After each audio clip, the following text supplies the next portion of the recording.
Welcome to the GSMC Pets podcast, the show that caters to pet lovers of all kinds. We'll talk about pets on social media, pets doing amazing things, and how to take care of the pets in your life. Whether your pet is a dog, a cat, a llama, hamster, reptile, or something more exotic, you'll find educational and entertaining information on the GSMC Pets podcast.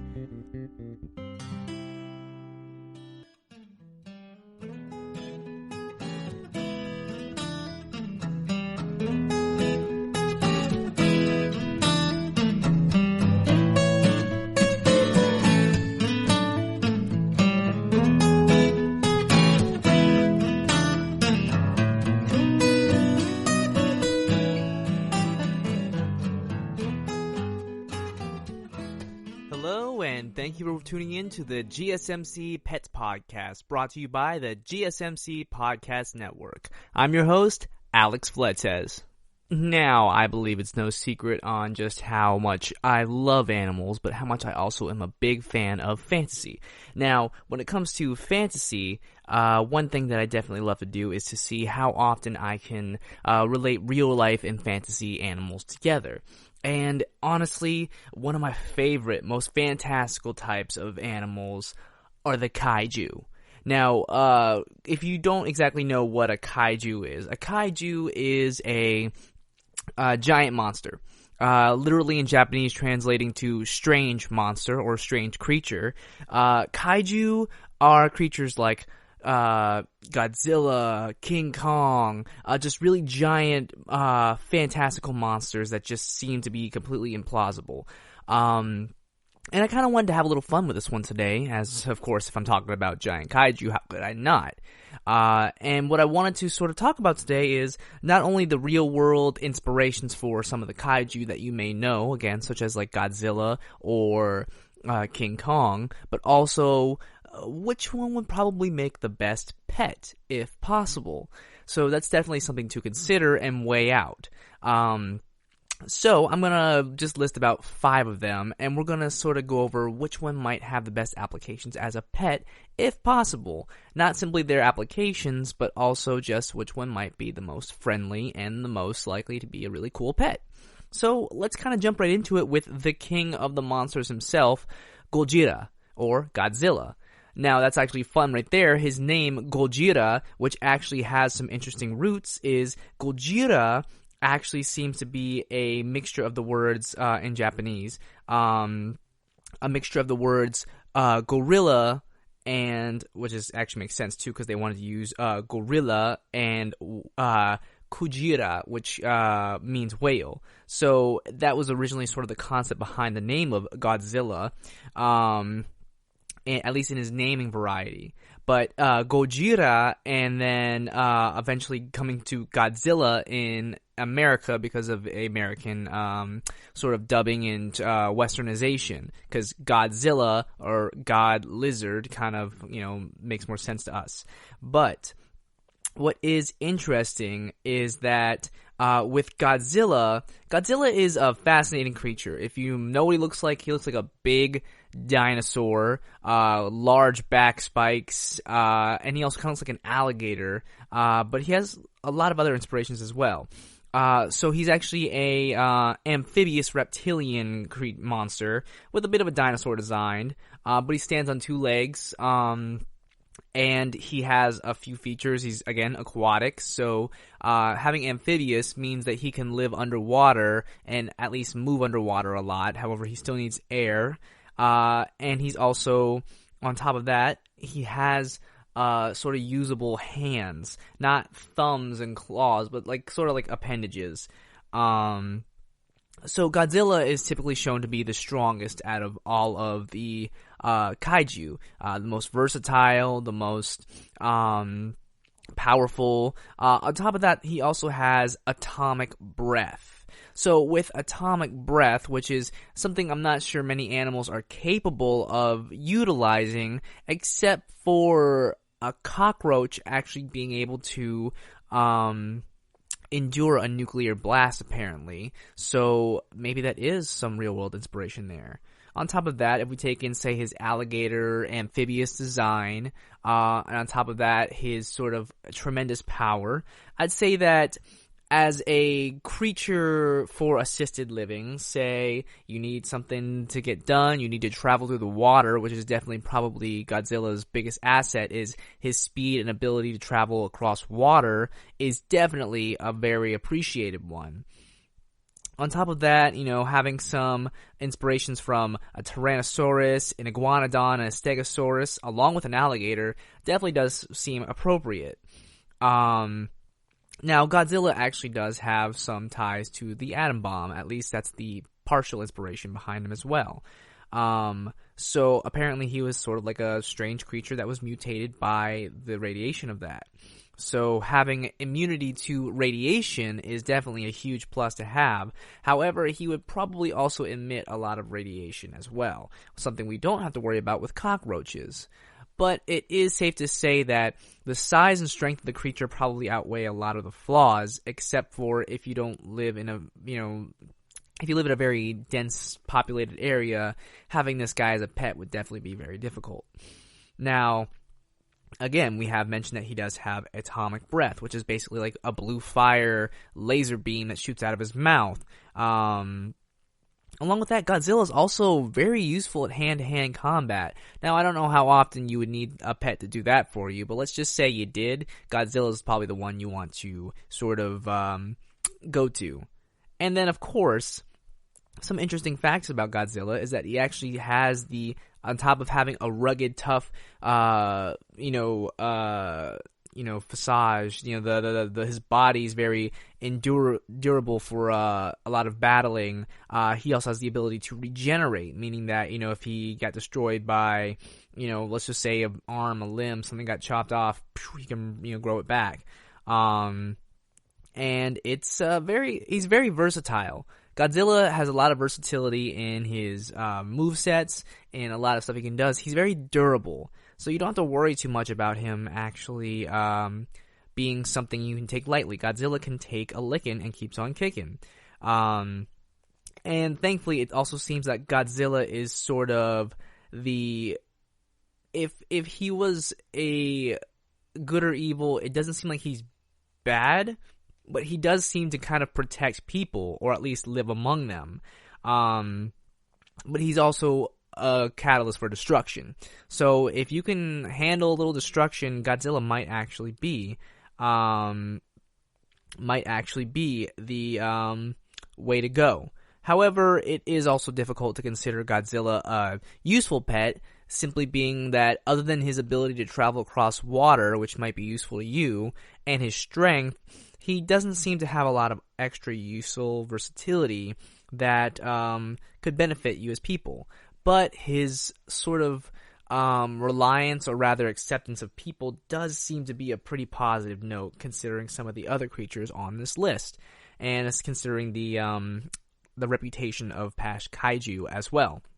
Now, again, he is one of the few kaiju who don't have the ability to fly, so that might be something to consider as well. But he is still probably one of the more benevolent kaiju that you'll see. He does have a lot of features that resemble somewhat like a alligator, a Komodo dragon, but he also has, since he's bipedal, he can walk on two legs. I definitely say that Godzilla is probably pet-worthy, but not a very reliable pet. More like if you can get him to listen to you, or if you're in trouble, he'll probably listen, but he'll probably want to do his own thing most of the time. So you may have a bit of a rebellious pet. But then again, he's the king of the monsters, so what do you expect? So honestly, I don't see him as the perfect pet, but if you were to sort of create a relationship with him, he might do what you say sometimes, or at least get the gist of what you're saying. It definitely would be difficult. It could be fun, but at the same time would definitely be a lot of work.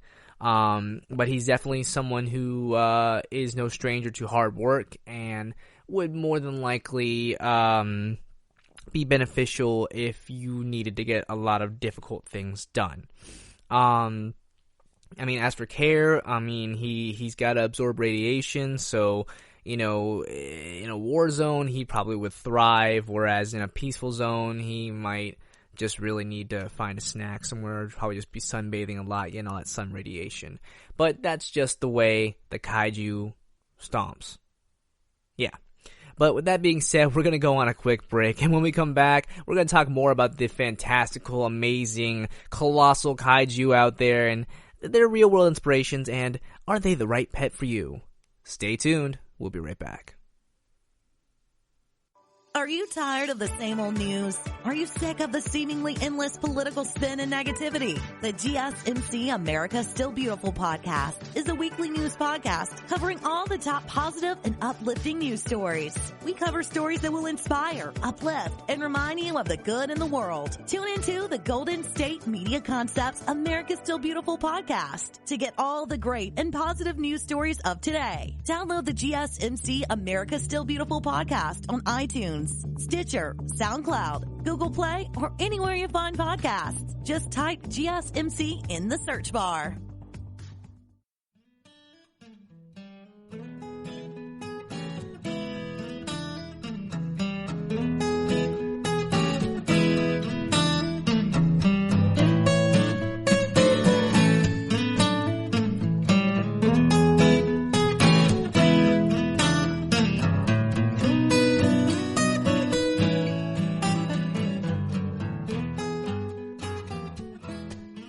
And we're back. Thanks for sticking around today, guys. We're talking about the colossal, amazing kaiju, and are they the right pets for you? So, continue our discussion. We've talked about some kaiju that may or may not be good pets for you, their real-world applications and inspirations. And we've already talked about the king of the monsters himself, Gojira, aka Godzilla. But what about the wannabe king, the false king, the one who tried to dethrone the king, but ultimately just came off as selfish? So we're talking about King Ghidorah. King Ghidorah is definitely a very fascinating one, as he is definitely an intimidating threat. So immediately I gotta ask, is he a good pet? Probably not, and I'll tell you why. First off, King Ghidorah is a three-headed kaiju. He's a long, dragon-esque kaiju with three very ferocious heads. Now, on top of that, he also has large wings, which allow him to fly. However, he doesn't have any arms to use to actually grab onto things. Rather, with the large wings and three heads, usually that's what he uses to grab with. On top of that, he also has electric breath. So, immediately, you're looking at a creature that doesn't have a lot of utility. It has clear, raw, destructive power. On top of that, the ability to fly, which does make it more of a versatile use, would still be impeded by the fact that Ghidorah doesn't like to listen to others. He's also the archenemy of Godzilla and Mothra, so he immediately has a dispute with presect of creatures already. So that's definitely something to be aware of. On top of that, Gojira and King Ghidorah are technically, while Godzilla was born here, rather he was created by sort of nuclear waste and experimentation. Ghidorah actually is actually an invasive species. Now, if you know what an invasive species is, it's a species that doesn't initially belong in a certain area and it takes from the resources of that area and is detrimental to the environment. For example, rats are an invasive species from, I believe, England at the time whenever they came to America. Some rats ended up on board the boat, and then they quickly reproduced and just sort of invaded the whole area and are near impossible to get rid of. Very similarly, Ghidorah comes from outer space to sort of infect the area and sort of take over, which is very, very indicative of an invasive species, which makes it incredibly difficult to get rid of, and it has a massive impact on the areas it invades. So like I've already said, though, he does have flight capabilities, and from what has been explained, besides the electric breath, apparently he also has gravity beams because of, again, he comes from space. And in some cases, since he's able to travel within a meteor, since that's how he comes from planet to planet, he has a lot of experience with magnetic fields, a lot of heat, and also space travel. So, you're already kind of dealing with a lot of deadly potential as opposed to any usefulness.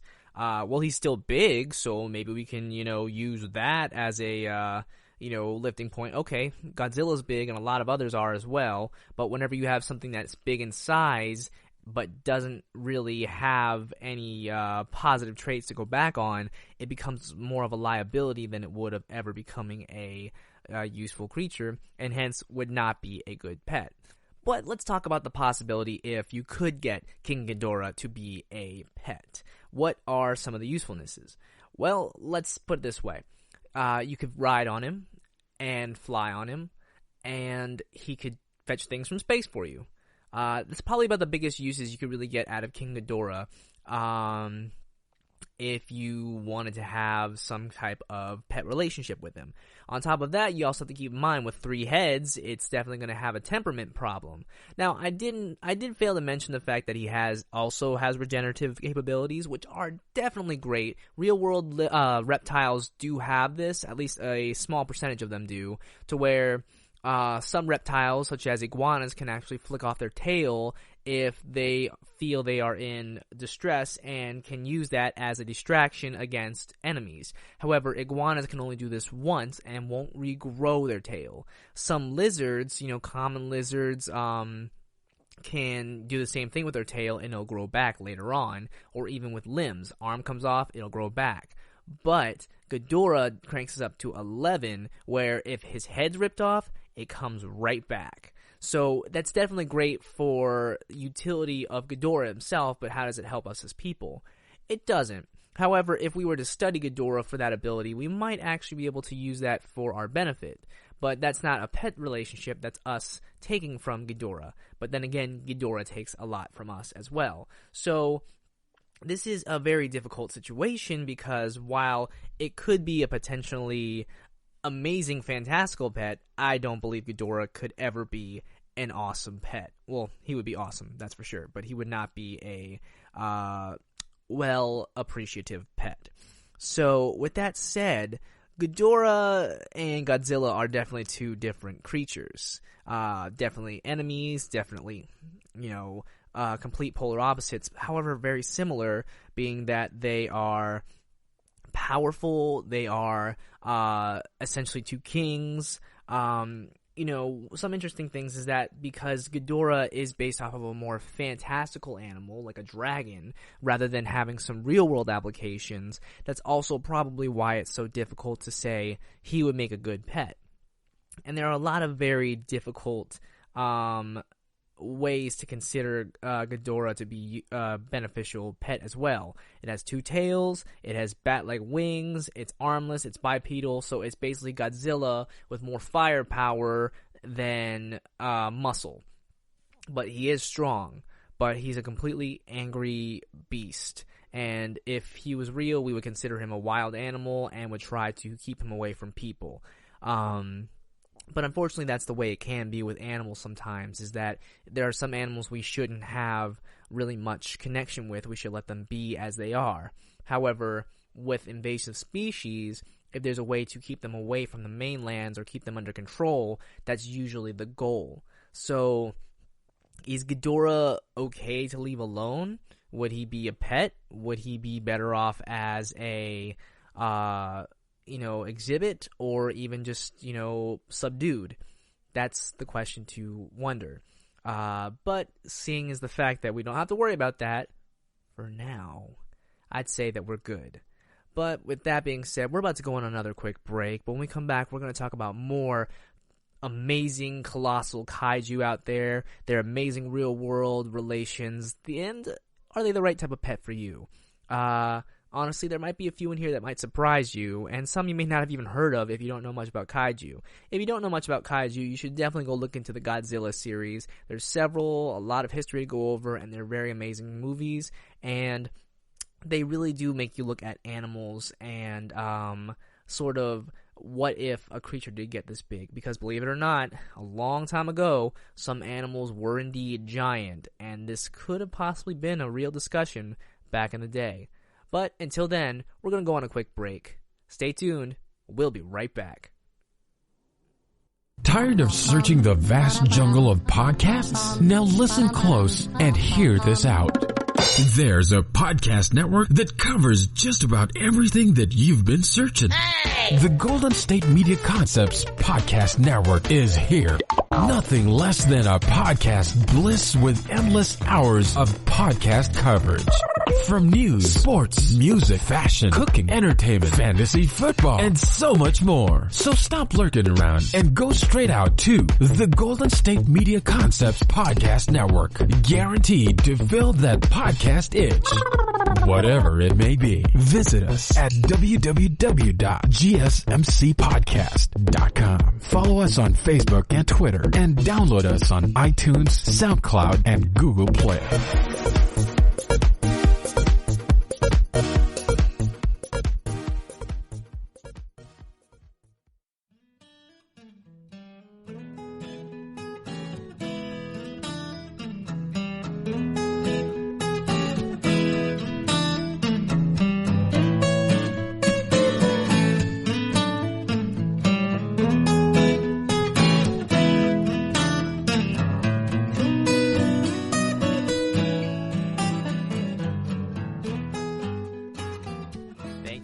Sticking around, guys. We're so glad you're here on the Pet Podcast. Today we're talking about kaiju, their amazing feats, and the real-world relations, and are they good pets for you?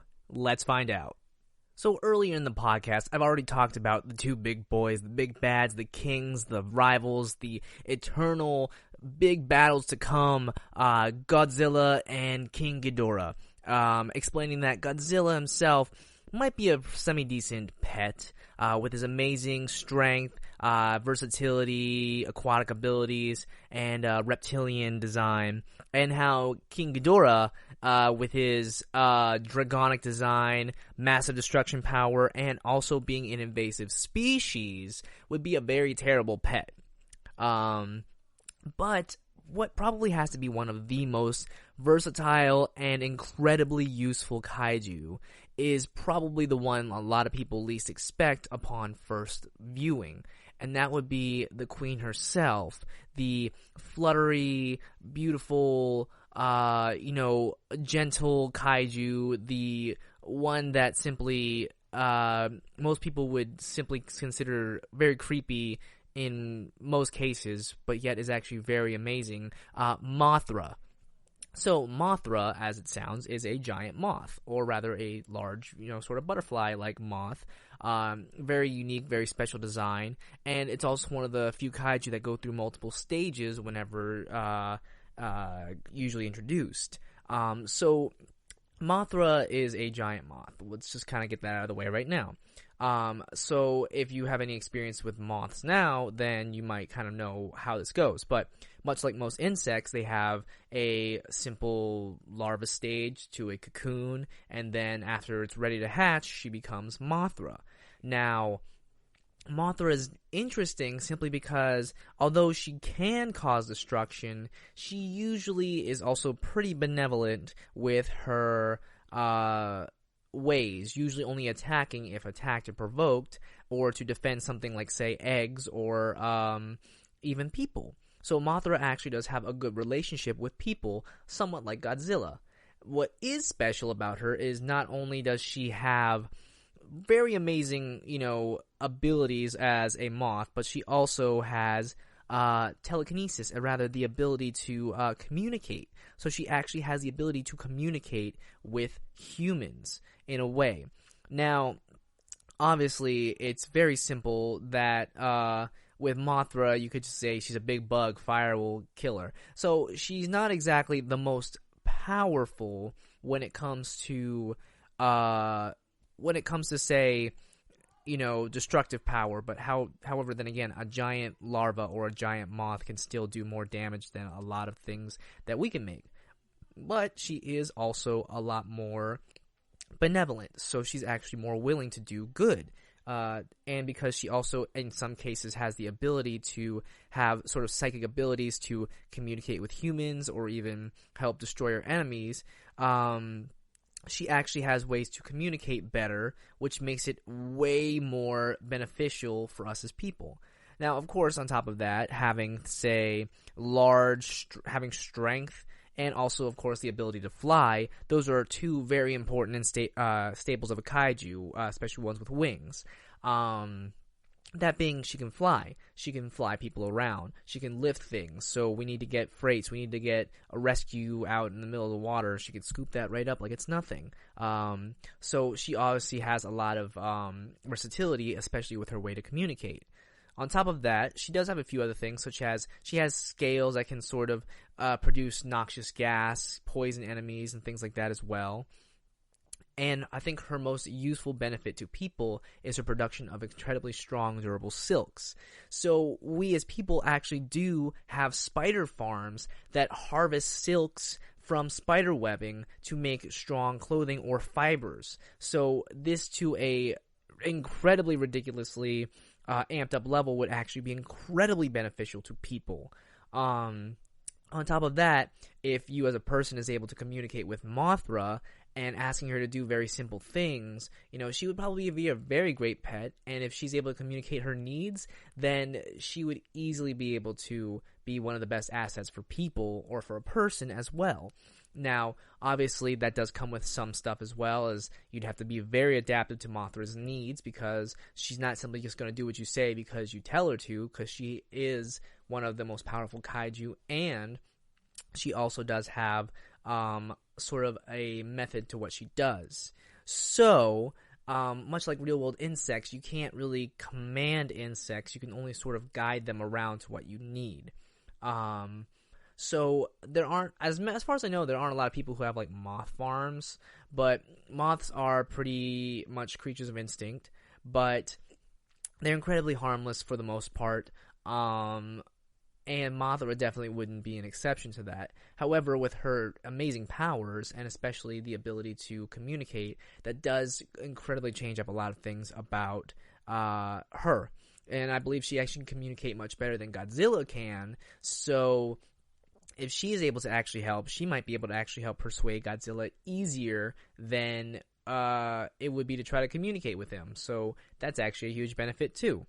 On top of that, she is definitely not very aggressive. However, she would need plenty of areas for if she needed to molt, if she needed to have eggs. But that does also beg the question, will there be other Mothras? Would she be the most, fastest reproducing kaiju? And would that become an issue in the future? Ultimately, I'd say Mothra is probably one of the better kaiju pets you could ever have. She's not as, dangerous or threatening. She's easier to communicate with. She has incredible power, but she also is much more understanding than the rest of them, which honestly is a great relief, because I would hope that she would be able to help us much easier if we needed it. But she's been apparently described not as simply a kaiju, but also a guardian, which I believe could make sense as well. And she's very fascinating. That's definitely one of the best parts about her. I think also what's pretty fun about this one is that it figures that the bug kaiju would probably be the one that would be the most useful, but would also be, I think it's more fascinating that she's also the one that's the easiest to communicate with.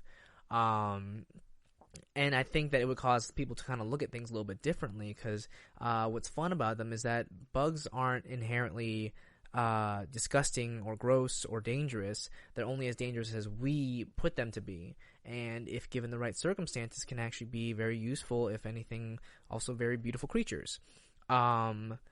And there are actually ways you can see plenty of wild moths out in the wild that are large but have really, really amazing and beautiful patterns on them.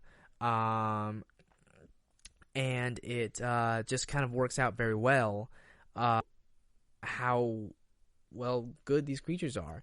I'd say if you get the chance, definitely take some time to study moths. They actually can do some pretty interesting things as well, and they're very simple and easy creatures to track and study for a little bit. If you have any interest in any type of insects, butterflies are actually a little bit trickier to study well enough because they don't stick around a lot of places, or they don't have as much interesting variety, but it's a little bit easier to track down a moth. Yeah, butterflies are cool, but like moths have a little bit more going on with them too, and you might actually be surprised by what you see. They're also very fluffy and look really adorable under the right light. So definitely, if you enjoy something a little more benevolent, I'd say go take a look at Mothra, and maybe take some time to go look at some moths too. But with that being said, we're going to take another quick break, and when we come back, we're going to talk about more colossal kaiju, their amazing feats and powers, what they're capable of doing, and are they the right type of pet for you? Please stay tuned. We'll be right back. Is weird, odd, strange, or just plain bizarre is really your cup of tea? Then the Golden State Media Concepts Weird News Podcast will give you that fix. Can't believe it? Well, listen for yourself as we deliver the strangest news you definitely won't find on CNN or Fox. It's the Golden State Media Concepts Weird News Podcast.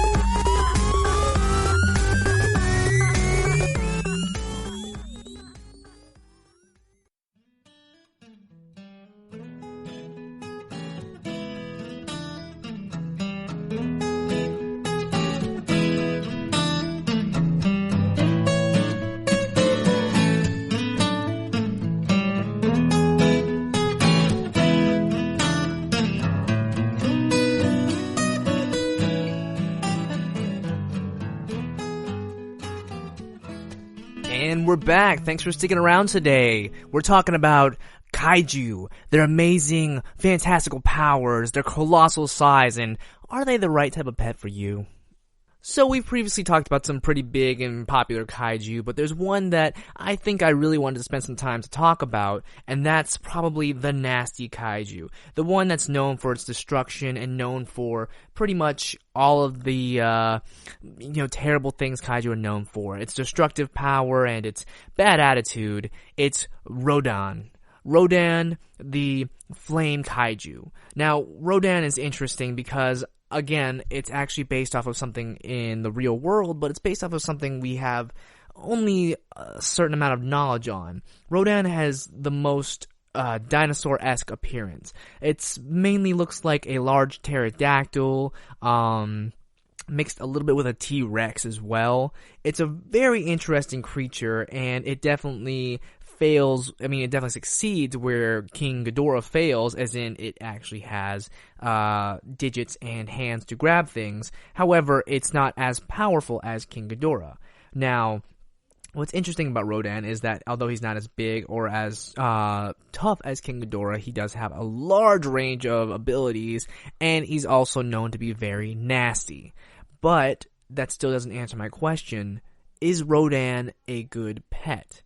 Well, if we talk about its inspirations mainly behind where Rodan comes from, it's basically like a large pterodactyl that has legs and two hands, and it definitely is a creature that physiologically we wouldn't know much to do with it until we actually got some time with it. As much as we understand about dinosaurs, we don't have all of the answers because we don't have any way to physically observe them. However, we do have a lot of information about them. Now, considering the type of creature it is, Rodan is probably a apex predator, meaning it probably is a carnivore for the most part. But one thing is certain is that Rodan has a bad attitude. So with Rodan, he's been known to actually be very aggressive, destructive. He's not really one who likes to cooperate. However, in some instances with communicating with other kaiju, he says that he doesn't really care. He doesn't like humans because he believes humans don't like him, and that he just likes to fight. This is actually interesting as kaiju are able to communicate with each other. Very fascinating. But he is still a very aggressive and kind of a nasty person, if he were a person, but he's a kaiju. However, he still is able to make decisions that mainly will benefit himself, but also might affect other people if need be. Now, what is interesting about this creature is that it's incredibly versatile, and it also does consume interesting sources of energy. So, like most kaiju, it does have an atomic heat ray that can really destroy things and really cause some damage. But it seems to be more of like a fireball. So having fire breath / heat ray does seem to have some practicality to it. On top of that, it's also not affected by Godzilla's atomic breath. So it does have a reason for being a flame or a heat kaiju, is that it seems to be able to avoid a lot of tremendous heats, meaning that it can actually endure places on Earth that most people can't endure half the time. On top of that, he may not be as big as Ghidorah or even Godzilla, but he is incredibly fast. So fast that he's able to move, create shock waves, and use winds while flapping his wings. So that's actually incredibly beneficial as well. Now, Mothra actually isn't as powerful to be able to do those sort of things because while her wings are large and can create powerful gusts, she is still a moth by nature and doesn't have enough power behind her flaps and wings. But Rodan is actually able to do these kind of things because of his strength in his wings, the added ability of having somewhat arms connected to his wings, and having power and strength behind them. So that's very fascinating. On top of that, he also does seem to have the ability to sort of absorb life force and also, in some cases, energy from other creatures. So he definitely is survivable and will endure and live. Now, on top of that, talons and a beak, so he is a pterodactyl, kind of bird-like as well. He can lift creatures that are large, bigger than him, even Godzilla, and occasionally will have spikes on his head, so he is indeed a predator. And apparently he also has radioactive breath or mists in some cases as well. Like I said, Rodan is very, very versatile. So with all of that, is he a good pet? Well, he's a durable one and versatile, unlike, say, Mothra, which has a lot more humanitarian aspects. I would say that Rodan's abilities, while still destructive, are still incredibly beneficial if one thing is certain, that we are able to communicate with him and show that we care about Rodan. This is an interesting situation because how often does this actually happen where there are creatures, particularly predators or bigger animals, that we would assume wouldn't work well with people, but whenever given the chance, some animals actually do work well with people when treated well. This definitely isn't an everyday case because it's not likely that we'll always be able to interact with certain predators or creatures on a daily basis. But if the situation is right, this is a good sort of example of coexisting between a predator and a human, or animal nature and human nature on a very specific level. Because not every creature can trust humans, whereas there are a lot of creatures who rely on humans. Very fascinating instance. I believe that if Rodan was able to communicate with people, or we were able to communicate with Rodan and explain that we do like Rodan and we could use his help, he might actually be a very valuable asset for a lot of reasons. His size, transportation, also being able to say, eradicate certain threats, able to consume, and endure a lot of big issues we have, probably would be able to really sort of be a conflict ender, if anything. even just the ability to have powerful wing blasts would definitely be useful. It's definitely one of the situations of if Rodan, since he seems to be more of a almost bird-like creature with laser beams, it actually does seem like he would be very useful considering how versatile birds and other avians are to humans when properly trained or used. So for as much of a nasty personality as he has, if he honestly trusts you, he might actually be a very good pet, or at least a very good partner, much like Godzilla. Godzilla actually has a bit more trust and respect for people, so he can do a lot. However, he's more of a physical creature than Rodan having a lot more versatility. So if we, I guess, gave Godzilla wings and mobility, he might be more like Rodan, or in a sense. But the question is if it's likely to happen. Probably not as easily as I'm making it sound, because it's not always easy to get a wild animal to agree or listen to you. It takes time, and occasionally, a lot of the times, it doesn't always work. Domestication is a difficult process and takes a lot of time, and not every creature is made for domestication, so we really shouldn't try to domesticate anything and everything we can. It's just the way nature works. But with that being said, we're going to go on another quick break, and when we do come back, we have a few more kaiju to talk about, their amazing skills and feats, their real-world applications, and are they the right pet for you? We'll find out. Stay tuned. We'll be right back.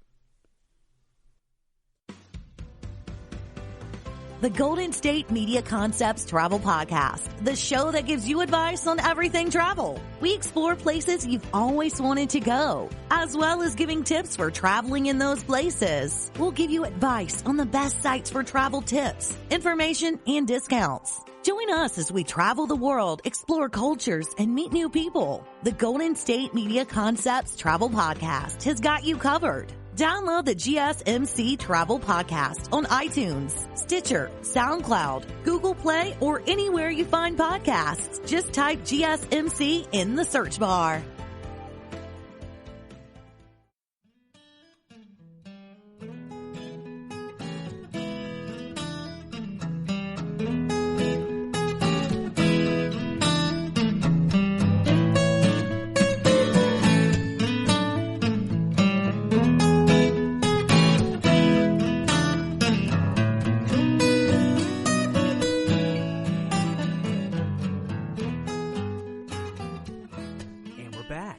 Sticking around, we're talking today about kaijus, big colossal creatures, their real-world applications, their inspirations, and are they the right type of pets for you? Let's find out. So previously we've talked about a lot of different kaiju. Kaiju meaning strange creature, giant creatures, creatures that honestly, if they were real, we would probably be running and hiding and probably would stand no chance against. But in this instance, let's say that they are real and that you can make them a pet. Which of these would be good pets for you? What's the real-world applications of these creatures? What's their inspirations? And how do we need to properly attack the situation? Attack being a very loose term. So we've talked about Godzilla, King Ghidorah, we've talked about Mothra and Rodan, some of the most popular and powerful kaiju. But there's still one that I believe would be probably one of the best kaiju to have around and would make probably the best pet if he existed. And that would be Gamera. Gamera is a interesting case, simply being that Gamera was actually made to be a rival to Godzilla, but also was originally an antagonist, but then eventually became a sort of ally and a protector / defender of humanity. So immediately, yeah, Gamera would be a really good pet, but I'll explain to you as to why. So if you don't know who Gamera is basically a big turtle.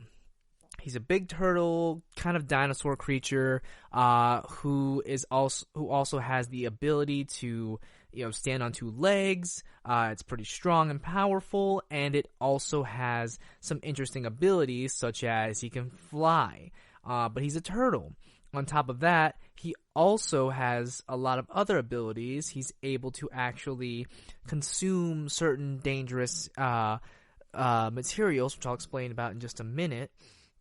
And on top of that, he also seems to have he also has a lot of resistances. He's able to sort of he's very durable. He has a lot of fascinating properties to him. But what really makes him interesting is that the ability to fly. So he's a turtle. He can absolutely swim. But he also has the ability to sort of retract his limbs and his head and shoot fire out of the areas where his limbs would come out of and propel himself forward like a jet. So besides having Godzilla's versatility to swim, be very fast and durable, he actually gets the added benefit of being able to fly. On top of being able to fly, he also has the ability to spin and project fire. So what's interesting about these is that with all these abilities, he is able to be very mobile. He's big, but he's actually not the biggest. He's still smaller than Godzilla. But he also has the really, really, really, really beneficial ability of eating a lot of flammable substances. He can eat oil and fire, and a lot of times he can even eat things he can store in his body, which allows him to take lift. So, let's put an instance. There have been oil spills. There have been wildfires. There have been a lot of natural disasters made by fires. And even in other cases, other kaiju have produced fire or flammable material from battles. Gamera can ingest those things and uses it for his benefit, not to destroy, but rather to be mobile and help. On top of that, he is able to shoot plasma fireballs, and he can actually absorb energy from the earth if need be as well, and regenerate lost limbs through it. So Gamera is very powerful to not only absorb dangerous materials to help himself, but also able to help people with his abilities. On top of that, Gamera is he's able to survive things such as nuclear blast, suspended in ice, so he's able to handle the cold as well. He's able to handle a lot of really, really powerful, normally very undurable feats. So on top of that, Gamera's nice. Gamera used to be very, angry, powerful, but after a while, Gamera actually became a lot more benevolent and became a lot more, shall we say, he became more of a protector of man. So Gamera already has sort of a title of being a helpful pet. Keep in mind he is also a turtle.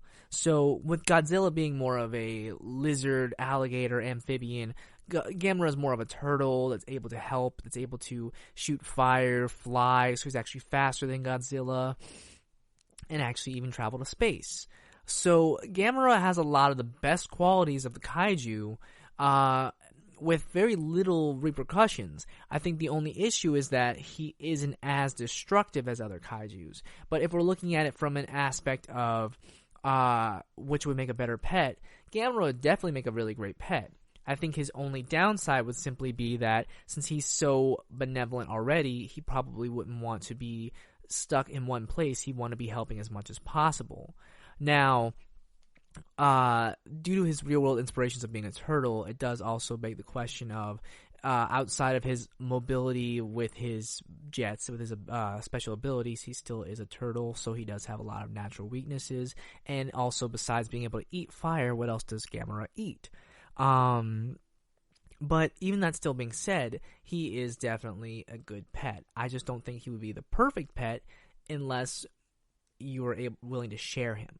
And because of his good nature, protector of man, and a sister, he probably would be doing a lot more, and he probably wouldn't be a singular pet. He would probably be the world's pet, which isn't a bad thing, but you might not get to have the same deep emotional bond and time you get to spend with Gamera because he would probably be helping a lot of people. It's kind of sad, really.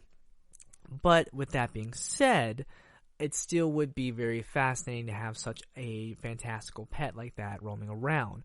Definitely would be a big help to the environment, especially seeing as how real-world turtles they don't add much to environments other than, the typical, they help produce materials that help, plants grow and such, but they are typical amphibians.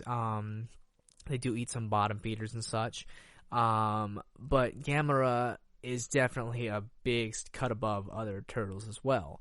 There are several other kaiju that might have some more interesting abilities that might benefit us as well, but I think in terms of utility, as a pet, I don't know if I could even call Gamera a pet, but I would definitely call him a valuable ally and asset to the world, and I would love to have a protector like Gamera around.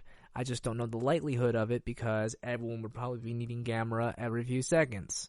But that's just sort of the way it is when you have tremendous power.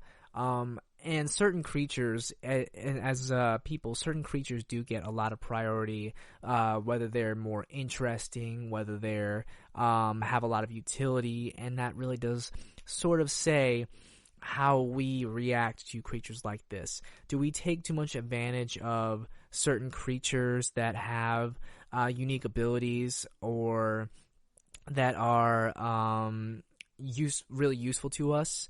With certain creatures that give so much, sometimes we try to harvest and capitalize on them simply because it's easy to manage, it's beneficial, it gives us money, it makes our lives easier. But is it worth it for the sake of the actual creature? Eventually those creatures stop being treated as animals and start being treated as utilities, to the point where we forget they still are living creatures that have their ways as well, and we sort of take that away from them. And that's when I start to say I don't think Gamera would be a good pet, because he would be more of a utility than he would be of a pet. And that's sort of my worry. But with that being said, we're going to go on one more quick break, and when we come back, we're going to wrap this all up on a nice bow. I got a couple other kaiju I want to quickly talk about, but after that, we're just going to wrap this all up and really kind of put a pin on how good of a pet a kaiju can be for you. But with that being said, stay tuned, because we'll be right back. Want to find out what movies to go see? Then check out the GSMC Movie Podcast. It's your ticket to the latest movies, whether it's a new blockbuster event, romantic, comedy, or action flick. This show has got it all covered. They talk some what to go see now, don't bother, what's hot on Netflix, and everything in between. That's GSMCpodcast.com/movie-podcast. When it's all about the movies, it has to be this new show. Don't forget to like them on Facebook and follow them on Twitter. Visit GSMCpodcast.com for more info.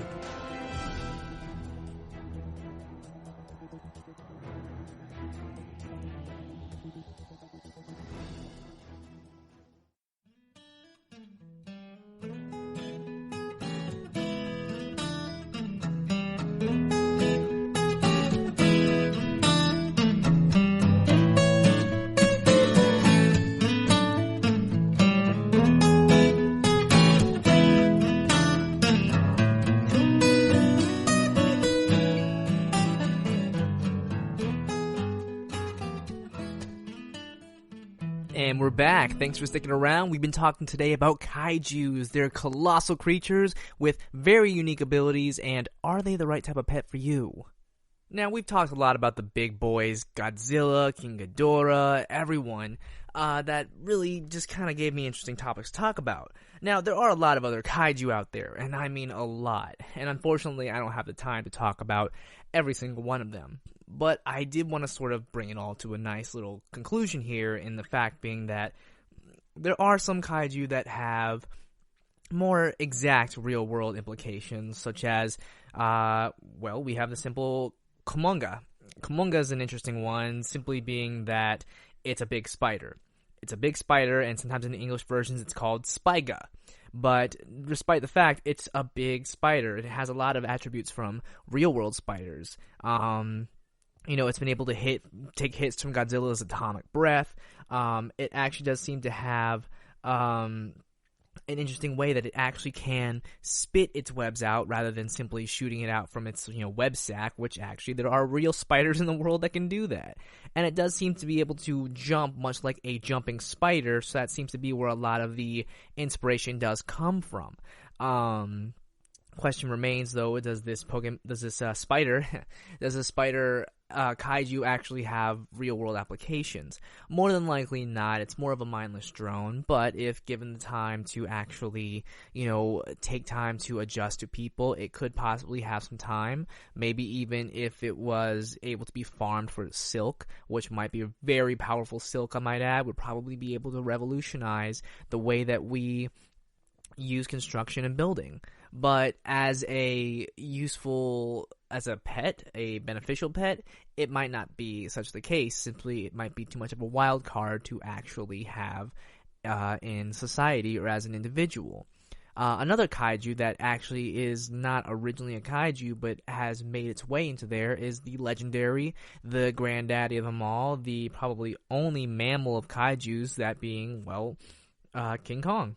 The King Kong himself, is technically classified as a kaiju nowadays due to certain reasons. But would he make a really good pet? Well, since he's essentially just a gorilla, but a very, very large gorilla that seems to have lasted over centuries, if not a millennia, the question would be, would this giant gorilla be a good pet?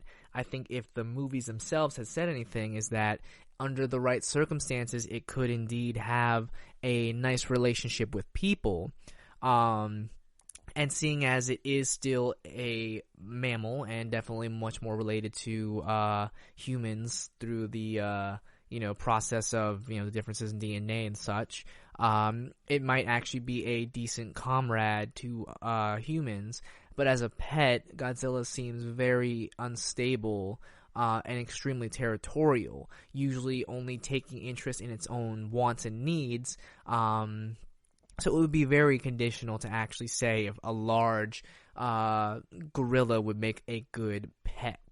I think that it would be a possibility, seeing as it probably is smarter than most of the kaiju that are more animalistic. But it also seems incredibly selfish in isolation and likes to be in isolation. So it probably wouldn't have the same aspects, but it would be one we could communicate with. Gorillas and a lot of primates are pack creatures, but they also do have a bit of a hierarchy as well, but they are a lot smarter to be able to communicate and adjust to human wants and needs and human behavior. So it would be possible. There are a lot of factors when it comes to these fantastical creatures, and this has obviously just been one big fun what-if scenario today. When it comes to wild animals are interesting, majestic, but also dangerous and unpredictable. And that sort of begs the question, could this animal be a pet? Would this work for us? And I thought this was sort of a fun way to compare that statement, that thinking, on wild animals. As people, sometimes we like to think that we have all the answers when it comes to nature, when we really don't. We only have a small idea of what we really can expect from nature and what we try to ask from nature. And that's sort of what kaijus represents, the unpredictability of nature and sometimes the overachieving, over-boundary stepping of man when it comes to the law of nature. So honestly, if you ever get the chance to see any Godzilla movies, they're really great. But also, if you ever get the chance to really spend time around animals, if you ever get to look at some of more wild animals that you don't get to experience very often, again, always go to an animal institution or do some research right now while we're all in this isolating time ourselves. Maybe do some research and learn what some of these creatures are like. There are some animals that we do have a relationship with that honestly that maybe we do take for granted. I'm kind of hoping that this, it's a little odd to say, but I'm kind of hoping this whole isolation period does help people sort of get a better perspective on that, and also does give some animals more of a time to readjust for a while. Because there's a lot of things we do that really does impact the animal world, and one day, I would hate to see that some animals might just get fed up with it and might, eventually take their time back. Because if there's one thing we know is that whenever humans, poke and prod a little too much, sometimes nature likes to poke and prod back. And it's definitely just a matter of understanding. That's sort of what the theme of kaijus and large creatures can be is understanding. A lot of times it's us trying to understand animals. It's us trying to understand a species a little bit better. And it's honestly one of the best things we can ever do to really be prepared, to really understand and know what's going on in these kind of situations. We learn. And then by learning and experiencing, growing, we sort of know more about these creatures. There are a lot of creatures that we have right now that we believe we understand, but just because we understand them doesn't mean that we totally respect them. And that's also a big issue as well, is respect. Making sure respect for our creatures is important, because then one day we could look and those creatures won't be there anymore, and then we wonder, well, what happened to such amazing creatures? Or why are they like this now? Why don't we have the same interaction? Because we didn't do things right, or we didn't understand. And that's always a big worry for me too. But when it comes down to animals, when it comes down to fictional animals, we're more inclined to understand and be more interested in something fictional and fictitious, because it's like, that could never happen in real life. Yeah, but we have some pretty fantastic creatures that are right in front of us too. Right now, while you have this time, I definitely recommend to go spend some time outside. With the lack of people around and with, a lot of time to yourself, I really think it's a good time to go and take some time to get to think and to get to explore the world a little bit more, find out something interesting. Anywhere, any trip outside, any trip around the block, you can find some new creatures. A little dig in the yard, you might find some interesting insects. A little trip down to the water, to a lake, you might find something pretty cool. It just takes a little time. And definitely make sure, while we're here taking this time, if you can, take some time to maybe work on a garden or work on something outside too. A lot of times outside work, you get to see some pretty cool animals come by because they see more green. And that's honestly the coolest thing, is when you start giving back, nature starts to give back a little bit too. But the more you take away, the more nature takes away a little bit too. It's an interesting relationship we have. Wonder if there's a nature kaiju, like a big tree or something. I need to go find out. But with that being said, I want to thank you guys for listening to the GSMC Pets Podcast, brought to you by the GSMC Podcast Network. If you like what you heard today, please consider subscribing to this podcast and giving us a like. And if you really like what you heard today, leave us a comment below. Tell us what your favorite kaiju is. It definitely helps us out a lot. And if you want to really keep in touch with us, follow us on social media on Facebook, Instagram, and Twitter. It's a really great way to communicate with us. And with that being said, I hope you guys enjoyed, and we'll see you next time. Have a great day. You've been listening to the GSMC Pets Podcast, part of the GSMC Podcast Network. You can find this show and others like it at www.gsmcpodcast.com. Download our podcasts on Apple Podcasts, Stitcher, SoundCloud, and Google Play. Just type in GSMC to find all of the shows from the GSMC Podcast Network. From movies to music, from sports to entertainment, from business news to weird news. Follow us on Twitter and Facebook. Thank you, and we hope you have enjoyed today's podcast.